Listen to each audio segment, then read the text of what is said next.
when you're near. My heart starts beating faster. The world starts moving. Welcome to the GenXplainers Podcast, The Perfect Song. I'd like to, again, welcome our special guest, Rand. Hi, Rand. Hello again. And Mike and Al are here as well. Hello. And today we have a song proffered by Mike. And Mike, why don't you tell us about your candidate for the perfect song? Well, yeah. I picked a song called Little Death by a group called The Beths. They're a New Zealand band. Only been around for about 6 years now. Well, their album has been around for they formed back in 2014. Oh, and little fact about them. They're called The Beths, but there's only one Beth in the band. So I don't know. I don't know. Anyway, the lead vocals and guitar are Elizabeth. She's the Beth. I get it. And then Jonathan Pierce on guitar, Benjamin Sinclair on bass, and Tristan Deck on drums. And this is one of those bands that they met. Two of them met in high school, and two of them met met the rest of the people in college, which was a jazz school. Wait a minute. A jazz college? A jazz college, I know. Basically, their first album came out in 2018 called Future Me Hates Me, which this track is on it. Little Death is on it. It made the indie charts and got written about a lot, got some great reviews, stuff like that. The real breakout, though, was when Ben Gibbard of Death Cab for Cutie shared on Instagram about the album. And suddenly they started getting more and more popular. And then they were invited to tour and open up for Death Cab for Cutie. And that just made them blow up a lot more. So a lot more people. And since then, they've come out with 3 albums now. But I do find it funny that most of their songs are about heartbreak or insecurities and stuff like that. And I happen to pick the one song on the album that's more about like a hopeful song about love. The one track that kind of stands out is like from the album that is a bit different than all the other songs. And it's cold, the steam escapes through my lips and dissipates. And you breathe it in, we all breathe it in. Your smile, it makes me weak, and the red spreads to my cheeks. You make me feel 3 glasses in. So, Mike, Elizabeth Stokes, she writes all the lyrics, right? I believe she writes all the lyrics. I mean, I didn't really look at everything on the album, but this song she did for sure. Okay, but, and then Jonathan, yeah. And when we saw them in concert, when Randy and I would see them in concert, the rest of the band did credit her as being like the real person who's behind all the music and stuff like that, and is the visionary behind it. Okay. And they gave her a lot of credit for it. Thus the name. What I like so much about this song is that it has a bittersweet edge to it. It has a little bit indie pop punkish kind of edge to it too. But it's this hopeful thing about love and how even when you're with a person for a long time, you're always adapting with that person. So the former self that you were dies and you become something else. You're altered and you become something else. And so it's like, that's what the title means too, Little Death. I don't know.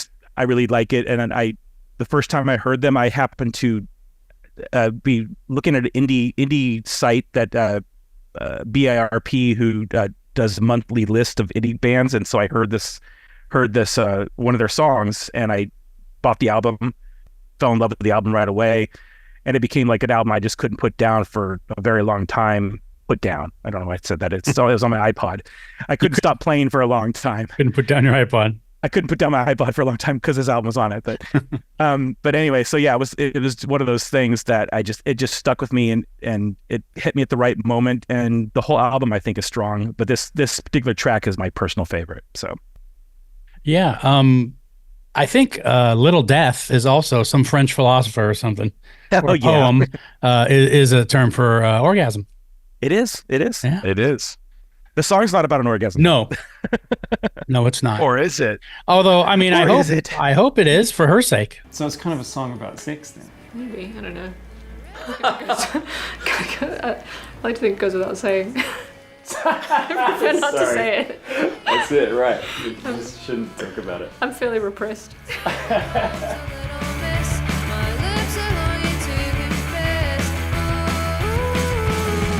I've been pushing the limits of my own sincerity throughout this record, and there's a couple on there that I definitely feel nervous about, but it's been pretty good. Like most of the songs, at some point somebody has said this one is my favorite, and including the more sincere ones, so I think that, it's okay.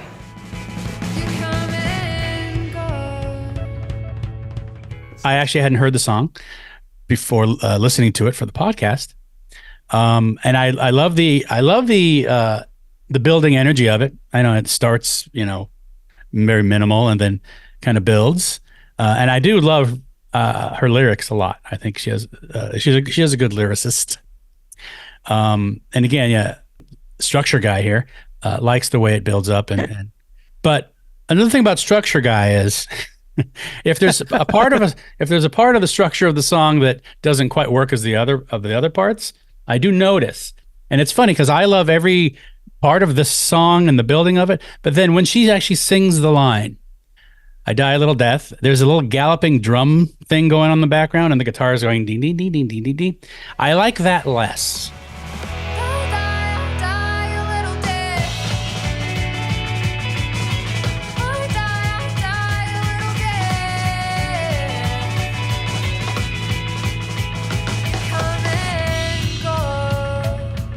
But it's still it's a great song, and it is a little long, but it doesn't feel too long when I listen to it. So anyway, I'll leave it there and pass it to someone else. I will happily go next. I love the interplay between the quiet parts and the loud parts. I really like her lyrics and her performance, her vocal performance as well. And I like the crunch of the loud, overwhelming Little Death, guitar parts.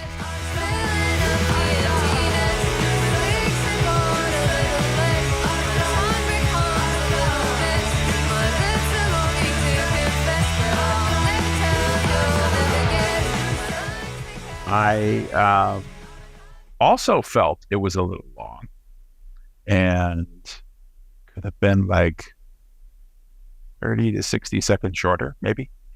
Yeah, it's about 5 minutes long. Yeah. FYI. Yeah. And but no, I liked it a lot. I like that whole record. I particularly love the Future Me Hates Me track. Yeah. But yeah, no, I really like the song. So one of the questions that I hate when somebody asks me is what kind of music I like. I don't typically have a good answer. Really, the answer I end up giving is I like pop music. I like a good pop song. Yeah. And this is what the Beths do really well is power pop, hunky power pop, great driving pop songs that are very fun on record, very fun live. And Elizabeth, writes great lyrics and instrumentally, they went to jazz school. They know how to play. Right. They just figured out they could make more music and make more money with by playing rock music, and they do it great. And this is a good example of them doing that. All three of their albums have really fantastic songs on them.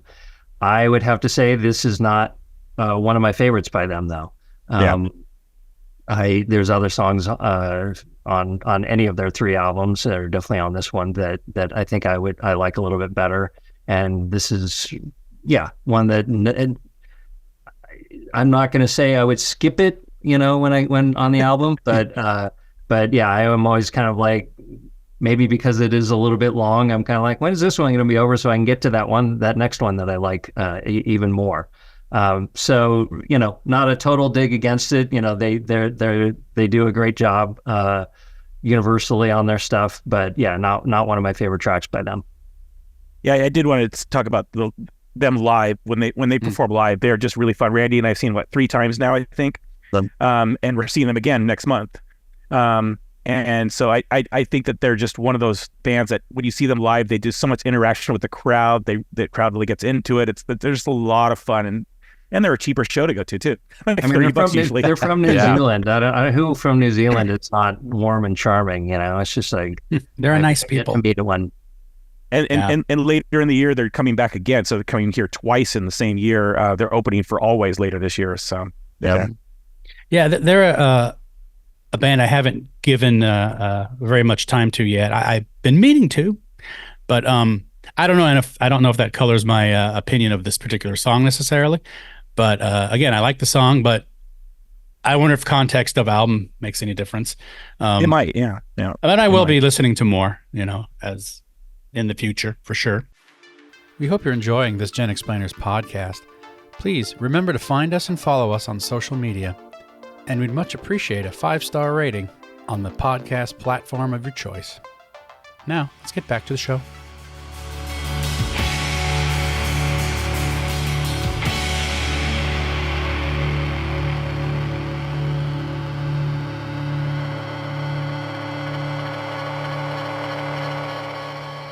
Well, we're going to ask the question. So, Mike, you brought it to us. So, what is your vote? Well, I'm going to vote yes, of course. That's just because the album and the song hit me at the perfect time and when I wanted to hear stuff like that. So, I mean, and it's been one of my favorite albums of the last 5-6 years. So, okay. How about Rand? We'll go to Rand. Yeah, I do love the Beths. I like a lot of their stuff, but this one just doesn't do it for me. I don't find it to be perfect. I enjoy it, but not top of the heap. Al? Yeah, I'm going to echo Rand. I'm a Beths fan. Listen to their records. I even like the song, but I don't think it's perfect. Yep. And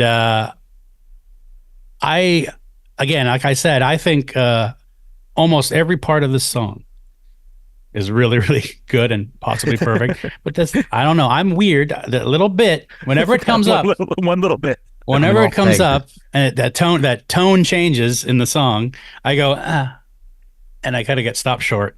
And then it gets back, and then it starts building again. I'm like, oh, this is great. I think if not for the 2 or 3 times that happens, and it's very short. I would say it was perfect. Like yeah, we're talking perfect, and if you take those, imperfection for you. Yeah, well, that's what it is. Yeah, if those were out, I would say definitely yes. I'm going to say it was close, but I'm going to have to say no as well. If they come out with a single version and that's out in there, I'm all aboard. Trim it up. They might after they hear this. Yeah, they're probably going to. They're going to become your new patrons. Yeah, and they're going to probably just change the way they write songs too. And actually, at some point, I'll go see him. And again, like I mentioned, maybe it's contextual. I mean, for Rand, he knows them, but he didn't. He said no as well, maybe because there's maybe it's just other favorite songs or songs that hit you at a more close or emotional level, personal level, and that's a reason, good a reason as any as well. So So anyway, there you go. But anyway, check out the Beths, y'all, and you tell us what you think in the comment section of the YouTube channel. Please subscribe and like. Anyway, enough of that. I want to say thank you to the panel. Thanks, Mike, for bringing the song. Thanks, Rand, for coming along. Thanks for having me. Thanks to Alan, I guess. Bye. Yes. All right. Bye, everybody. See ya. Bye.